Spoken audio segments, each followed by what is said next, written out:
partisipasi. Ya, ampun sudah di mute semua. Oke.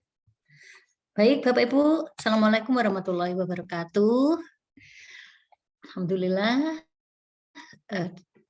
Dengar suara saya? Dengar, Bu. Baik. Tetap semangat ya Bapak Ibu meneruskan diklat dasar. Hari kepinten Pak? Hari ini Pak? 7, 8. Hari ke-8 atau ke-7 nih? Sudah cukup banyak nih. Sudah hari ke-8, tapi semangatnya Bapak Ibu luar biasa. Semoga dengan semangat yang luar biasa ini nanti tambahan ilmu yang diberikan Allah pada kita semuanya, jadi ilmu yang manfaat untuk mengembangkan lembaga Bapak Ibu semuanya. Baik. Dari slide saya yang gizi dan kesehatan dan gizi kemarin ini akan saya lanjutkan hari itu tentang stunting Bapak Ibu yang terbaru di modul. Kalau sebelum-sebelumnya stunting ini tidak ada di modul karena tren belakangan ini banyak terjadi stunting, maka di modul ini ada materi tentang stunting. Mungkin Bapak Ibu semuanya sudah googling atau sudah baca modulnya. Stunting, apa itu stunting? Stunting adalah gangguan pertumbuhan dan perkembangan yang dialami oleh anak-anak akibat gizi buruk. Ya, selain gizi buruk, ada infeksi yang berulang dan juga stimulasi psikososial yang tidak memadai. Kemarin ada Bu Sinten, saya lupa asmanya, yang tanya tentang stunting. Betul, tidak hanya gizi buruk stunting itu, tetapi ada infeksi atau virus yang berulang-ulang yang masuk ke dalam tubuh anak. Dan juga adanya stimulasi psikososial yang tidak didapatkan sehingga terjadi pertumbuhan atau perkembangan yang berbeda dengan anak-anak seusianya. Bisa jadi secara fisik sama-sama usia 10 tahun atau 8 tahun seperti itu, fisiknya lebih kecil, fisiklinya, atau tinggi badannya lebih rendah atau lebih tinggi. Nah, seperti itu. Itu di antaranya seperti itu, Bapak Ibu. Dan kalau kita membaca di sosial media ataupun di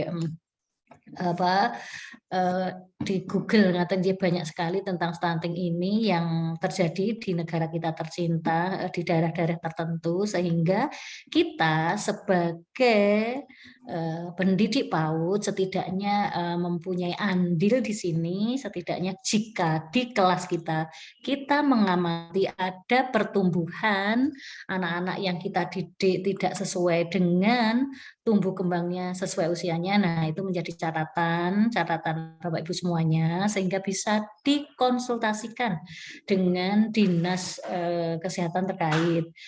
Bisa dengan dokter atau bisa dengan bidan dan lain-lain tenaga kesehatan yang ada di sekitar Bapak Ibu semuanya, gitu, tentang stunting.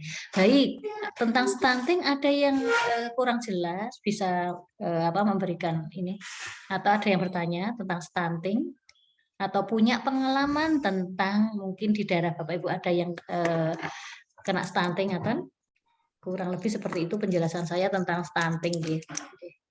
Jika sudah jelas saya lanjut slide berikutnya. Nah, ini semoga dengar suaranya, gitu. Sebentar ini saya ini kan ya.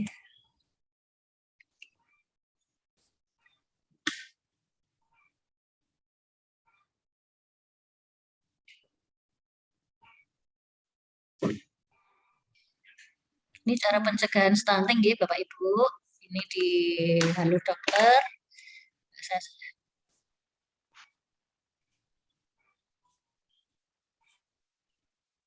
Tidak ada suaranya, Bu. Nggak ada suaranya. Sebentar.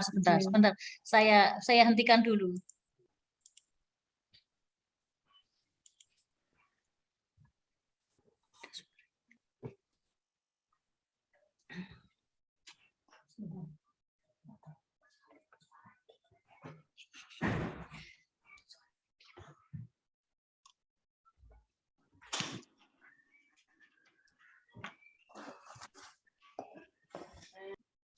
Bentar Ibu, sebentar di setelan audio ini biasanya. Bentar.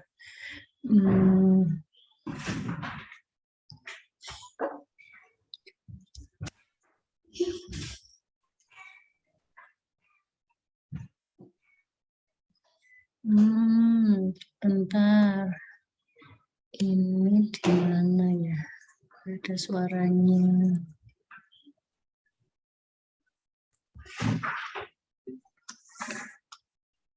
Bentar, Bu.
Ya, saya coba nggih Bapak Ibu supaya semoga dengar. Sudah dengar, Bapak Ibu? Belum, Bu.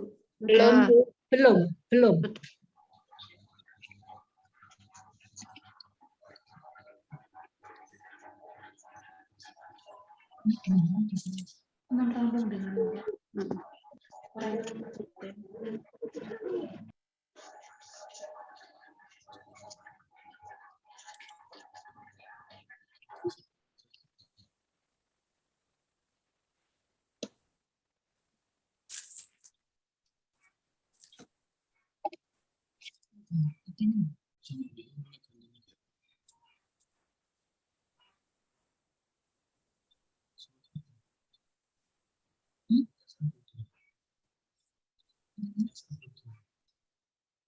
Belum dengar Bapak Ibu? Belum ada suara, Bu. Nggak ada suara? Belum.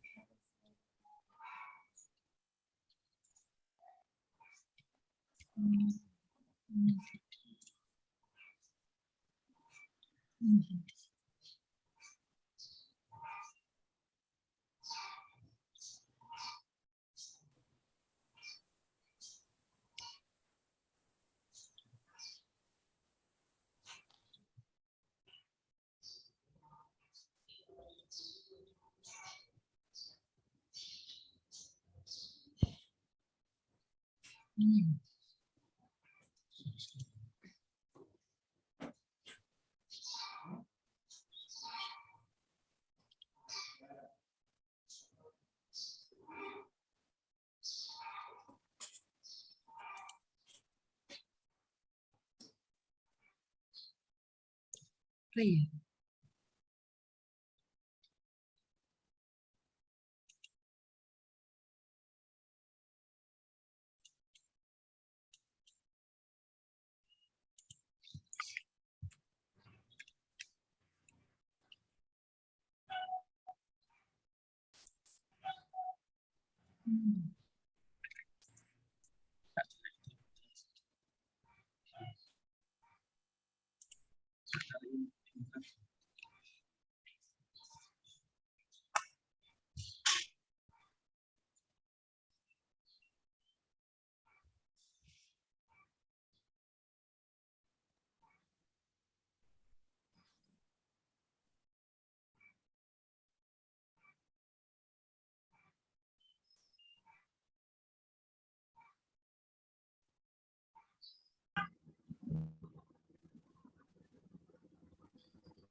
ada suaranya ya Bu ya.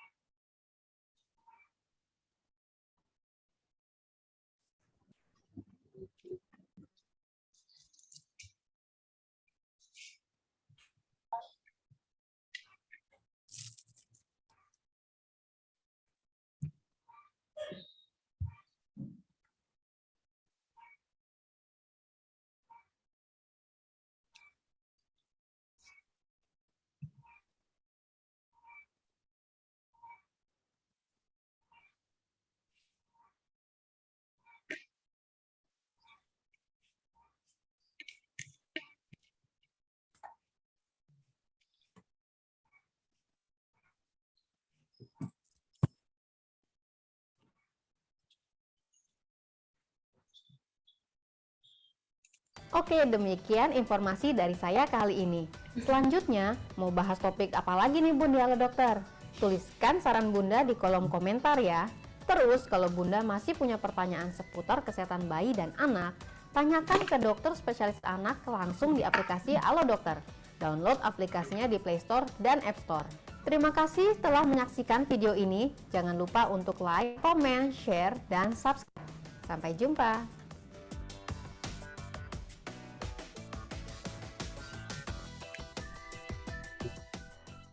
Baru muncul suaranya, Bu. Oh, sudah muncul suaranya? Sudah, Bu. Saya ulangi nggih, saya Iya, ulangi. iya. Oke, matur nuwun, sebentar saya ulangi. Tahukah Bunda, ada jutaan balita di Indonesia yang menderita Sudah dengar stunting. Bapak Ibu? Cukup Sudah. mengkhawatirkan. Oke.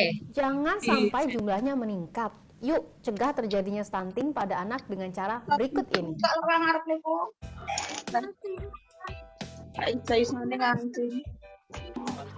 Halo, saya Dr. Santi dari Halo Dokter. Stunting merupakan gangguan tumbuh kembang yang bisa terjadi pada anak. Hal ini biasanya disebabkan oleh kekurangan gizi kronis pada periode awal pertumbuhannya. Umumnya, anak yang menderita stunting bisa tetap terlihat proporsional. Tapi kalau dibandingkan dengan anak lain, ia terlihat lebih pendek atau kerdil.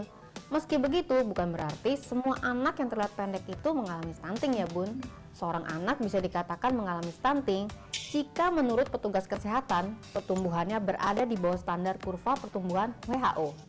Kondisi stunting ini biasanya sulit ditangani jika anak sudah mencapai usia 2 tahun. Kalau sudah begitu, yang terkena dampak buruk bukan hanya pertumbuhannya aja nih, tapi juga perkembangannya. Nggak hanya terlihat pendek, anak yang mengalami stunting bisa mengalami penurunan tingkat kecerdasan, gangguan berbicara, dan kesulitan dalam belajar nantinya. Udah gitu, sistem kekebalan tubuhnya juga lebih rendah, sehingga dia lebih mudah sakit, terutama akibat penyakit infeksi. Setuju ya Bun, kita nggak mau anak-anak kita menderita stunting? Untuk itu, ada beberapa cara yang bisa dilakukan untuk mencegah stunting, mulai dari masa kehamilan hingga si kecil dilahirkan. Yang pertama, saat hamil sebaiknya Bunda ikuti pola hidup sehat dengan mengkonsumsi makanan bergizi seimbang, mencukupi kebutuhan cairan dengan minum 8 gelas per hari, serta rutin berolahraga. Selain itu, tepati juga jadwal konsultasi kehamilan sesuai yang dianjurkan dokter ataupun bidan. Hindari minuman beralkohol serta paparan asap rokok, baik di lingkungan rumah maupun di luar ya Bun. Dan jangan lupa konsumsi vitamin dan suplemen sesuai anjuran dokter. Lanjut yang kedua, setelah si kecil lahir, berikan nutrisi yang lengkap untuknya. Hal ini bisa Bunda lakukan dengan cara melakukan inisiasi menyusui dini segera setelah melahirkan, memberikan ASI eksklusif, serta memberikan si kecil empasi yang bergizi sesuai anjuran dokter. Pilihan empasi yang dianjurkan oleh WHO berasal dari makanan seperti gandum, umbi-umbian, kacang-kacangan, susu dan produk turunannya, telur dan sumber protein lainnya, serta buah dan sayuran yang kaya vitamin.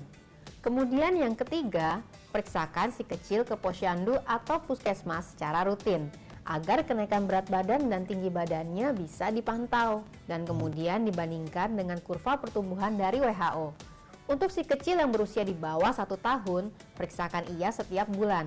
Dan jika sudah mencapai usia 1 sampai dengan 2 tahun, periksakan ia setiap 3 bulan sekali. Yang terakhir dan mungkin sering dilupakan oleh sebagian bunda-bunda di Indonesia nih, yaitu jaga kebersihan. Kebersihan yang dimaksud di sini itu mencakup semuanya, yaitu lingkungan tempat tinggal, kebersihan bahan makanan dan peralatan makan yang digunakan, serta kebersihan diri sendiri. Caranya adalah dengan rutin mencuci tangan dengan sabun sebelum makan dan setelah buang air kecil maupun buang air besar. Cuci bersih peralatan dapur dan makan dengan sabun cuci piring. Pastikan air yang dikonsumsi terjamin kebersihannya. Jangan lupa jaga kebersihan toilet agar senantiasa bersih. Nah Bunda, selain untuk mencegah stunting, melakukan pola hidup sehat seperti yang saya jelaskan tadi juga baik untuk tumbuh kembang si kecil dan melindunginya dari berbagai penyakit.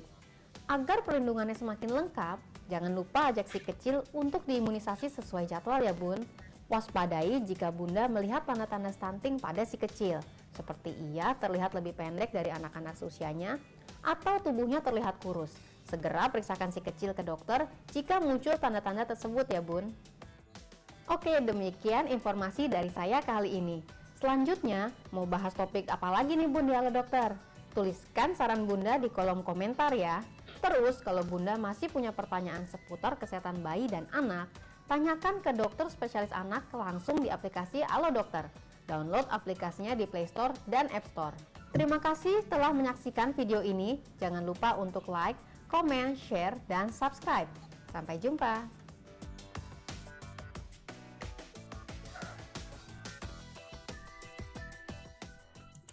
Tahukah Bunda, maaf, salah. ada jutaan balita di Maaf, sudah jelas Bapak Ibu tentang stunting. Itu tadi video yang menceritakan bagaimana stunting yang terjadi di negara kita, yaitu berbagai hal penyebabnya. Kalau di sini ini ada diantaranya pengasuhan yang tidak baik, ada gizi yang kurang baik, terus tadi sama Dokter Santi juga sudah disampaikan kurangnya akses atau bahan makanan yang masuk ke dalam tubuh anak-anak mungkin saat proses kehamilan Bapak Ibu tadi disampaikan bahwa saat ibu hamil itu harus dijaga kandungan gizinya karena mempengaruhi kekurangnya akses ke dalam makanan ke bayinya itu ternyata juga mempengaruhi. Nah, di sini juga terbatasnya layanan kesehatan mungkin kalau di tempat kita masih terjangkau mungkin bisa terjadi di pulau-pulau yang lain yang terpencil seperti itu kan akses untuk ke puskesmas, akses dokter itu juga ada kesulitan bisa jadi seperti itu. Nah, kurangnya akses air bersih juga. Nah, ini data saya ambil dari rembuk ini stunting Bapak Ibu. Ini data saya ambil tentang stunting di sini. Terus selanjutnya bagaimana kita mencegah stunting? Nah, itu diawali pada 1000 hari pertama kehidupan atau HPK Bapak Ibu sudah kita ketahui semua. HPK pertama yaitu 9 bulan saat anak di dalam kandungan.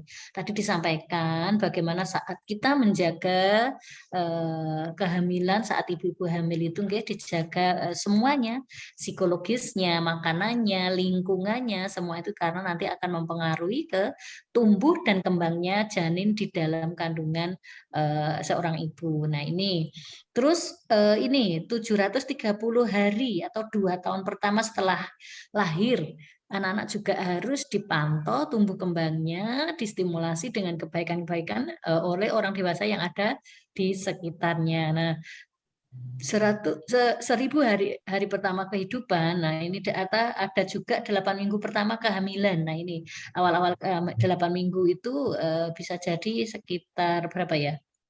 8 minggu itu 2 bulan ya, 2 bulan. Nah, itu pertumbuhannya mungkin kemarin yang sudah kita ceritakan ada yang saat hamil itu teler gitu, enggak doyan makan apa-apa sehingga kan gizinya yang asupan gizinya yang masuk ke dalam janinnya berkurang. 9 minggu kehamilan sampai lahir 2 tahun pertama ini pencegahan stunting semuanya dimulai dari 1000 hari pertama kehidupan ya, agar anak kita tumbuh dan berkembang sesuai dengan usianya, tentunya tidak ada hal-hal yang tidak kita inginkan. Baik. Ini masih dampak stunting di Indonesia, Bapak Ibu. Nah, ternyata berdampak stunting itu di negara kita ya.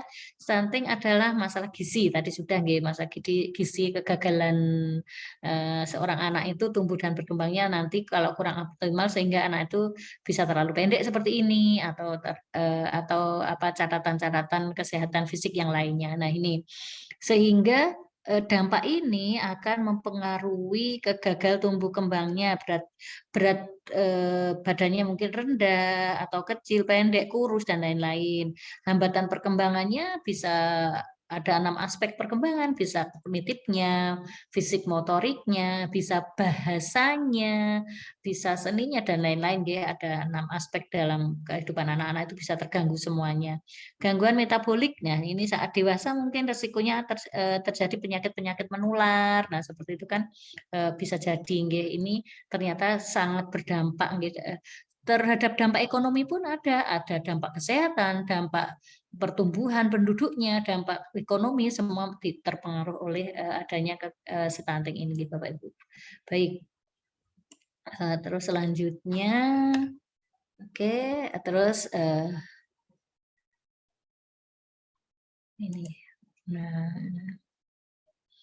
ini sehingga nanti Bapak Ibu dengan materi ini kenapa kok diberikan nanti di kegiatan-kegiatan parenting di lembaga Bapak Ibu semuanya, setidaknya ini menjadi bekal kepada orang tua atau calon orang tua yang sebelum menikah. Nah, ini bahwa kehamilan dan tumbuh kembang janin, pertumbuhan bayi dan anak itu sangat penting di 1000 hari pertama kelahiran. Nah, ini nanti bisa materi ini bisa disampaikan pada orang tua siswa yang Bapak Ibu hadapi di lembaga penjenengan.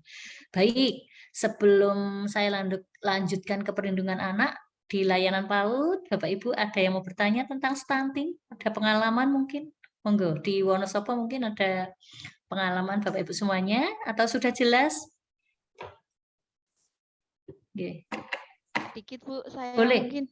Oke, silakan Bun. Bu. Iya. Iya.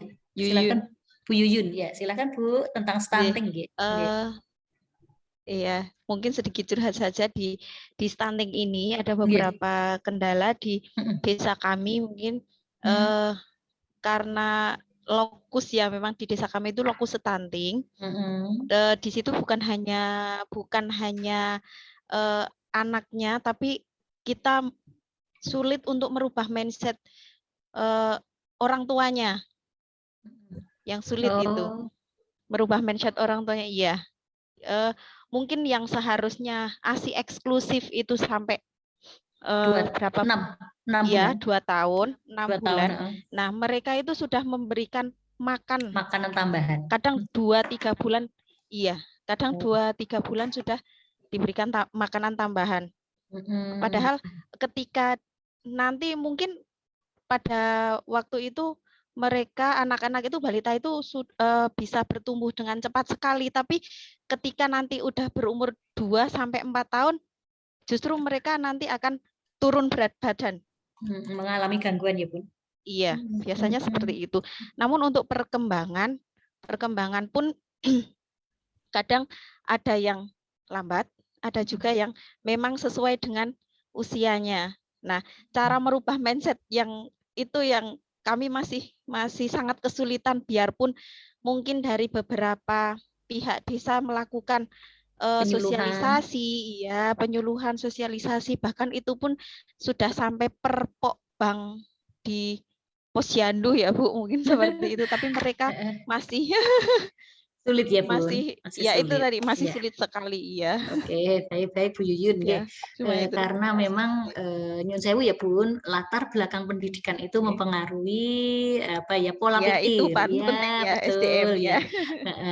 Jadi nyun sewu kadang-kadang orang-orang yang pendidikan nyun sewu pendidikannya di bawah mungkin SD atau SMP seperti itu nggih kan beda nggih pengetahuannya, sehingga memang dibutuhkan penguatan itu oleh berbagai pihak dan saya yakin sudah dilakukan ya Bun, tetapi untuk merubah mindset itu memang dibutuhkan waktu waktu yang cukup lama, tidak bisa setahun 2 tahun mungkin ya Bu, bisa jadi tidak bisa setahun 2 tahun karena memang nyun sewu itu tadi terkendala latar belakang pendidikan atau pengetahuan yang pernah diperoleh sehingga akan sulit merubah mindset seseorang. Sehingga kadang-kadang walaupun di lembaga kita sudah ada namanya parenting atau penyuluhan, itu mungkin masuk telinga kanan keluar telinga kiri gitu aja.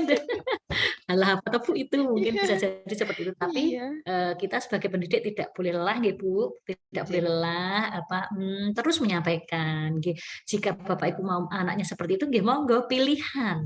Hidup itu pilihan. Jika anak-anak kita mau sehat, secara teori adalah seperti ini. Itu disampaikan kita aja. Tetapi monggo, ini kami menyampaikan kondisi yang kami peroleh mungkin dari pelatihan atau dari modul-modul yang kami dapat seperti ini. Sehingga Bun, kita memang tidak bisa memaksa seseorang tidak bisa memaksa seseorang, tetapi setidaknya kita kasih gambaran. Kita kasih gambaran, oh kalau begini itu nanti efeknya begini. Seperti itu, monggo, Bapak Ibu tinggal memilih, nanti anaknya mau cerdas, sehat, kuat, dan lain-lain seperti ini. Tetapi jika usia 1 bulan, 2 bulan sudah seperti ini itu nanti efeknya tidak sekarang. Efek itu tidak sekarang dan menyesal itu pasti nanti belakangan seperti itu ya. Nah itu tidak apa-apa disampaikan seperti itu Bu. Memang untuk merubah mindset seseorang itu butuh kekuatan kekuatan semuanya, kekuatan tim, kekuatan apa, dan jangan lupa didoakan ya Bun. Gitu. Baik Bu Yun, gitu nggih. Terima kasih pertanyaannya nggih. Banyak Bun yang ada stunting di daerah Wonosobo, banyak ada beberapa gitu. Di desa saya pun banyak Bu. Oh banyak? Iya. Dari 1.500 itu ada kalau nggak 100 lebih. Iya. Ya Allah, semoga ini ada jalan keluar yang baik, segera ini dibukakan ini yang bolak-balikkan hati Allah kok Bun. Nanti semoga dengan seringnya ada penyuluhan dari berbagai pihak, sekolah juga mendukung, nanti semoga bisa teratasi masalahnya. Baik, terima kasih. Ini perlindungan ya Bun, ganti karena kesehatan gizi dan itu terkait juga dari perlindungan yang ada di sekolah kita. Nah ini bagaimana bangunan yang aman atau lingkungan main yang aman untuk anak-anak saat bersama kita. Saya tidak usah bacakan satu-satu, intinya kita akan memberi fasilitas yang nyaman, aman untuk anak-anak saat berada di lingkungan sekolah. Baik itu tempat bermainnya, alat bermainnya, ruangan yang cukup udara, cukup bersih dan lain-lain, ventilasi dan lain-lain. Ini bangunan yang aman yang akan kita berikan kepada anak-anak. Tidak harus selalu mewah, tetapi setidaknya dijaga kebersihannya, guys. Karena jika kita bersih, anak-anak kita juga ajarkan bagaimana tentang menjaga kebersihan. Karena dengan kebersihan itu semua kesehatan bisa kita jaga, guys.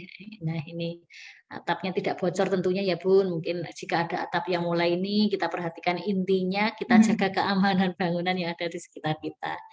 Ini terus nah kalau perlindungan sendiri, perlindungan yang kita berikan pada anak-anak memastikan lingkungan tadi aman dan kondisinya nyaman, menyenangkan, tidak harus mewah. Misalkan kita punya area di dekat sawah aja dibikin permainan outdoor gitu juga sangat nyaman untuk anak-anak. Intinya anak bergerak itu dia nyaman, aman dan dia bahagia di usia TK-nya. Terus kita juga akan mengenalkan pada anak-anak ini bagian tubuh mana yang boleh disentuh, mana yang tidak boleh. Itu perlindungan diantaranya karena kita nyun sewu ya Bun, kalau lihat di sosial media atau di TV atau di berita-berita itu kita sangat sedih sebagai pendidik itu bagaimana pelecehan anak-anak pelecehan anak-anak itu banyak terjadi. Kita itu ngeri seperti itu kita sebagai pendidik itu hati kita itu ada anak TK yang dicabuli dan lain-lain itu sangat mengerikan sehingga kita selaku pendidik ini perlu memberikan perlindungan anak sejak di TK khususnya di lembaga kita lindungi dari apa? Ini tadi mengenalkan kepada anak-anak bagian tubuh mana yang boleh disentuh dan yang tidak boleh disentuh. Ini paling penting ini supaya tidak terjadi pelecehan-pelecehan lain nanti yang ada di sekitar kita. Ini ada lagunya, masih ingat ya? Nanti kita nyanyi deh. Juga kita akan menumbuhkan situasi area di lingkungan sekolah kita yang ramah tadi, nggih, yang baik, nyaman sudah. Pastikan semua guru juga ramah, nggih, menghormati, menyayangi anak-anak. Nah, ini terus tidak memberi labeling, tidak membullying murid-murid, yang memastikan saat anak-anak pulang itu posisinya aman, dijemput oleh orang dewasa yang sudah kita ketahui ya, nanti jangan-jangan terjadi penculikan anak dan lain-lain. Ini semua dalam rangka melindungi anak-anak saat berada di lembaga kita ya. Juga memastikan anak-anak itu tidak terkena bullying. Bullying itu berupa fisik bisa atau berupa ucapan-ucapan orang dewasa. Kamu anak bodoh dan lain-lain itu dihindari, nggih. Kita sebagai pendidik harus memberikan labeling yang baik-baik saja kepada murid kita. Semua lingkungan sekolah harus terawasi oleh guru karena ruang gerak anak itu sangat cepat sekali ya Bun. Kayaknya baru sebentar sudah melompat sana, tiba-tiba jatuh dan lain-lain. Nah itu kita kan harus melindungi. Terus kita juga mengajarkan anak untuk dapat menolong dirinya saat mendapatkan perlakuan tidak nyaman. Misalkan berteriak minta tolong atau menghindari siapa yang mau mengganggu itu ya. Dan kita akan menangani jika terjadi gangguan perlindungan anak dengan secara bersama-sama. Masih ingat Bun lagu ini Bun? Kita nyanyi bareng biar tidak ngantuk. Masih ingat? Bersama-sama, iya, bersama-sama nggih. Ayo, 1, 2, 3. Sentuhan boleh, sentuhan boleh, kepala dekati. Karena sayang, karena sayang,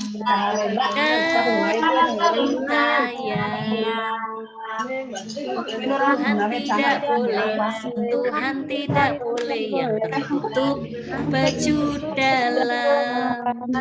Hanya diriku yang boleh menyentuh.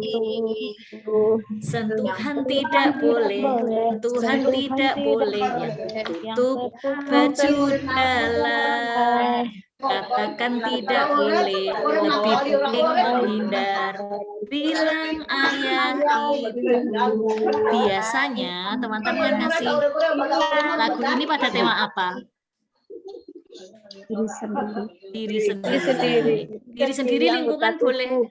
Diri anggota tubuh, diri sendiri, lingkunganku. Nah ini kan sehingga dengan lagu-lagu seperti ini jika ada anak yang mau disentuh, nah ini dia akan sudah punya pengetahuan seperti itu nggih Bun. Lebih seperti itu. Baik, saya lanjutkan. Nah, pertolongan pertama pada kecelakaan saat terjadi di sekolah ya. Nanti apa yang harus kita lakukan? Nah, kita akan menyiapkan kotak P3K ya Bun, pasti sudah ada.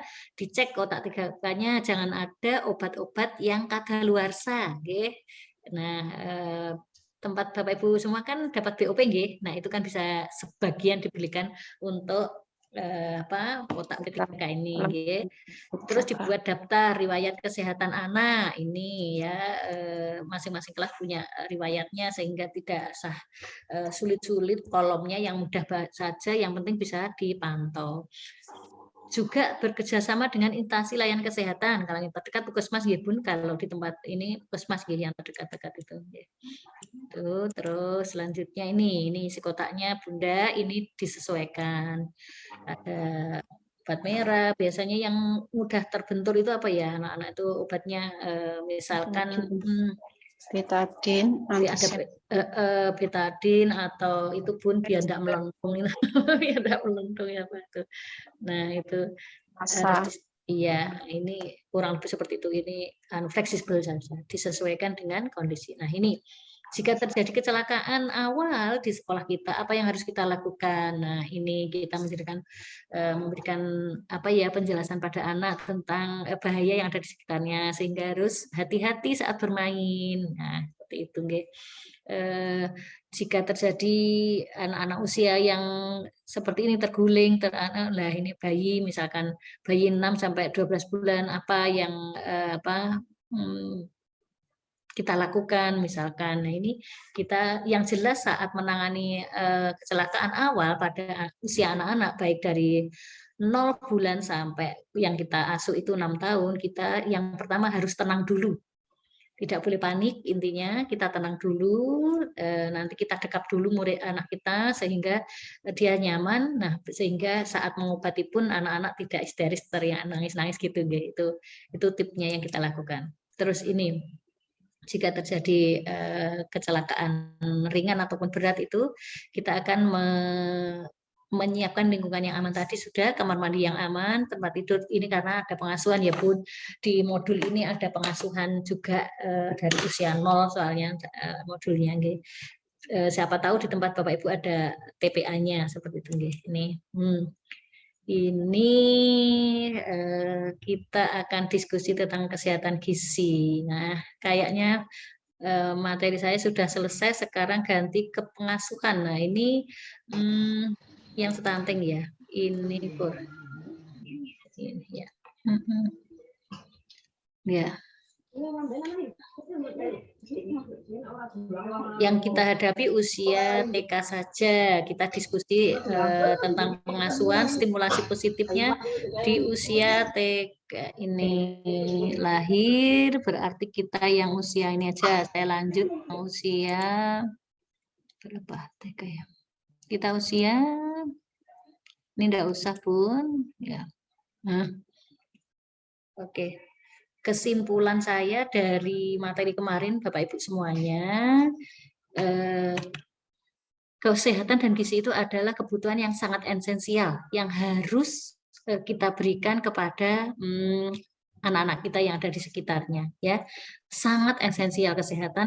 Mungkin kalau kita ke psikolog masih bisa ditunda gitu, tetapi kalau anak sakit itu anak kurang masih bisa tidak bisa ditunda, tetapi kalau untuk kegiatan yang lain masih bisa ditunda, tetapi kalau untuk masalah kesehatan itu sangat esensial, apalagi gizi. Nah, ini kesimpulannya. Dan untuk kesehatan dan gizi ini menentukan pertumbuhan dan perkembangan kesehatan anak-anak di masa depan. Tidak hanya sekarang, tetapi ke masa depannya, bagaimana pola pikirnya, sosialnya, dan lain-lain. Nah, ada materi percepatan stunting ya, percepatan penurunan angka stunting itu juga tergantung bagaimana kesehatan gizi, pengasuhan dan stimulasinya. Nah, terus ayah bunda semuanya, bagaimana kita menyiapkan lembaga kita ini dengan sarana prasarana yang nyaman untuk anak-anak. Tadi sudah dalam rangka untuk perlindungan, ya. Kerjasama antara lembaga, keluarga, fasilitas kesehatan atau dinas-dinas kesehatan terkait itu sangat penting kita lakukan agar masalah-masalah kesehatan atau masalah-masalah gizi yang kita hadapi kita bisa berkonsultasi pada ahlinya. Baik Bapak Ibu, kayaknya materi saya sudah selesai ini. Nah, ya ini saya tutup dengan kesehatan bukan segalanya, tetapi tanpa kesehatan segalanya akan tidak berarti. Seperti kesehatan adalah investasi, apalagi di masa pandemi ini kita semua harus sehat. Baik, sampai di sini sudah jelas atau masih ada yang Bapak Ibu perlu tanyakan? Masih ada waktu kurang lebih 10 menit. Bu, saya mau bertanya. Monggo Ibu. Oke, saya Naila dari TK Dharma Wanita Winongsari Kaliwiro. Saya mau bertanya tentang gizi untuk anak berkebutuhan khusus, Ibu. Betul. Karena kami dulu pernah ada anak berkebutuhan khusus, kemudian dia itu jadi overaktif karena makan coklat, dan dengan itu kami pengen tahu makanan apa saja yang dilarang untuk anak berkebutuhan khusus, karena di modul kan adanya makanan yang disarankan seperti yang terbuat dari gandum, jagung dan sebagainya. Terima kasih. Oke, betul Bun. Pengalaman saya di lembaga Bun memang saya saat menghadapi anak ABK yang konon memang tidak boleh diberi coklat ya Bun. Dan kalau sudah diberi itu muter terus, itu saya alami Bun. Ya memang ada makanan-makanan tertentu yang menstimulasi daya otaknya yang untuk semakin mereka bergerak seperti itu. Ada dari tepung-tepungan, ada coklat dan lain-lain Bu. Gandum sebaiknya itu diberikan gandum Bu. Yang saya tahu itu sampai wali murid saya itu anaknya seperti itu, roti aja buat sendiri, tapi tidak tepung loh ya, kayaknya itu gandum seperti itu. Sehingga memang kalau anak-anak ABK itu mohon maaf kecolongan makan makanan yang mengandung zat-zat yang menstimulasi untuk bergeraknya otaknya, itu memang semakin sulit dikendalikan. Sehingga memang pola makan untuk anak ABK itu memang harus kita konsentrasikan pada ahli gizi Bun. Oh, enggak boleh ini, misalkan karbohidratnya tidak boleh berlebihan. Oh, lemaknya ini yang pernah kami lakukan di lembaga, memang kami berkonsultasi Bun, orang tuanya juga berkonsultasi, karena kami memang tidak ahli gizinya ya. Itu akan diterangkan makanan mana yang boleh, mana yang tidak boleh. Dan juga ini Bu, takaran-takarannya itu memang kalau ingin anak-anak ABK yang kita hadapi itu segera, misalkan ada tahapan untuk pemulihan seperti itu. Karena jika kita biarkan nanti semakin tidak tertangani dengan makanan sembarangan, tidak terkontrol itu, misalkan nyosewu, misalkan ABK-nya autis gitu saja, ya nanti dia muter terus tidak berhenti, apalagi makan coklat seperti itu. Nah itu, jadi kita perlu berkonsultasi pada ahli gizi ya Bun, kandungan-kandungan apa yang harus dikurangi, kandungan apa yang harus dilebihi. Nah seperti itu gitu Bu. Ada lagi yang mau bertanya? Sudah jelas materi saya. Nanti kalau sudah jelas ada tugas individu ya di LMS. Nanti saya bisa berkolaborasi, sharing sama Bapak Ibu semuanya. Nanti Bapak Ibu tinggal mengerjakan di LMS. Nanti saya akan masuk ke ruang kolaborasi. Kalau sudah jelas. Sudah jelas Bapak Ibu semuanya? Oh, Ibu mungkin ada pertanyaan. Silakan kalau iya, kalau ada yang tidak jelas boleh disampaikan. Oke, cakap. Cukup. Baik. Yes, cukup ya Pak, kayaknya mungkin teman-teman mau mengerjakan di LMS seperti itu. Siap. Tadi saya dibilangin di ruang kolaborasi. Iya, nanti saya masuk ke ruang kolaborasi. Untuk tatap mukanya saya kira sudah cukup. Insya Allah bertemu saya kembali besok jam 1 nggih, dengan materi pengasuhan ya, besok insya Allah. Ngaten Bapak, matur sembah nuwun Bapak Ibu semuanya, semangat kita belajar bareng, nanti bisa modulnya dibaca-baca lagi lebih lengkap ya, di modul itu lebih lengkap seperti itu nggih. Terima kasih. Mohon maaf jika ada kurangnya. Wassalamualaikum warahmatullahi wabarakatuh. Waalaikumsalam warahmatullahi wabarakatuh. Luar biasa sekali. Terima kasih Bu Suci. Kesehatan bukan segalanya, tetapi tanpa kesehatan segalanya tidak berarti.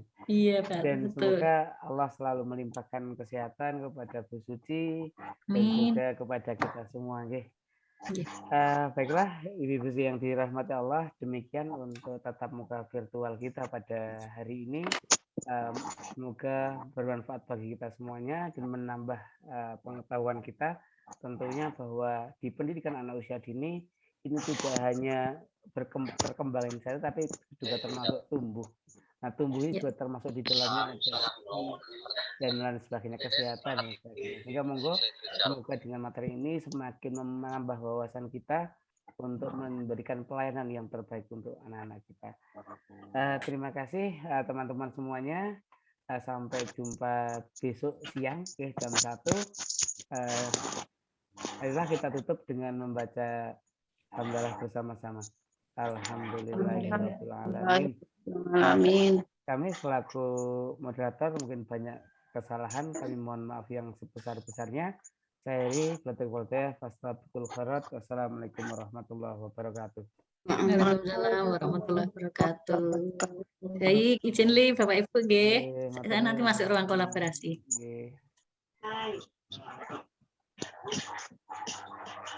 Terima kasih teman-teman.